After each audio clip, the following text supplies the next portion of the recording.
Let's look at verse 1, chapter 6, verse 1. Brothers, if anyone is caught in any transgression, you who are spiritual should restore him in what? A spirit of gentleness.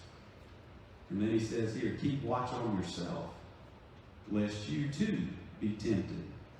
Paul is saying something that's very interesting here. He's discussing believers in this community, and he says, if anyone is caught in a transgression, essentially what Paul is saying here, when one of you sins, when one of the community messes up, when one of you gets caught up doing the things that you know you shouldn't be doing, which you inevitably will, it's the responsibility of the fellow believers to restore you.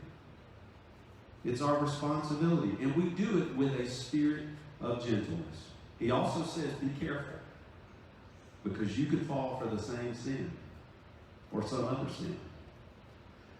This verse would cause some controversy in certain churches that teach Christian perfection. Even John Wesley, we're a Wesleyan church. John Wesley did teach Christian perfection. Basically, it's the fact that you get so close to God that you just don't sin anymore. I saw so many eyebrows just raise up like, what? Who is that? Who's done that? Can I meet them? The thing is I will tell you outright, I'm way far away from that ideal. I haven't got to the point where I don't sin no more. If anybody has in here, meet me afterwards. I have some questions. A lot of questions. Maybe when I get around 100, 105, maybe I'll be sinless then, right? Probably not. Paul is saying that you are going to have instances when your brothers and sisters in Christ, when they mess up.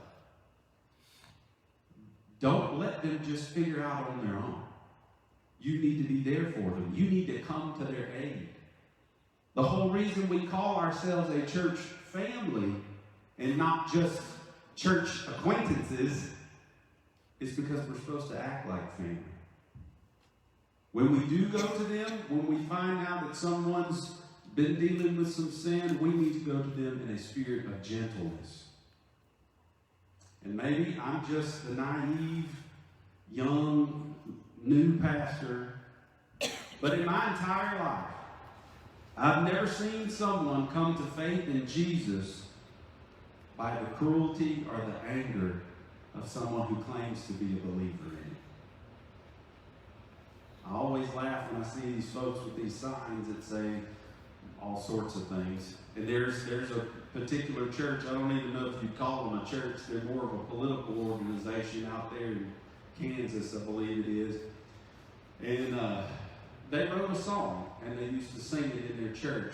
And it was, God hates the world and all its people. He wants them to burn forevermore. Folks, that ain't a church. If that's what you're preaching, I don't want to be a part of it. Just go the other way. It's the gentleness, it's the love, it's the kindness, and it's the peace that Christians exude that make people want to learn about the Jesus that we talk about. When you go out and show that love to others, they go, man, they're different. What medicine they on? I need to get some.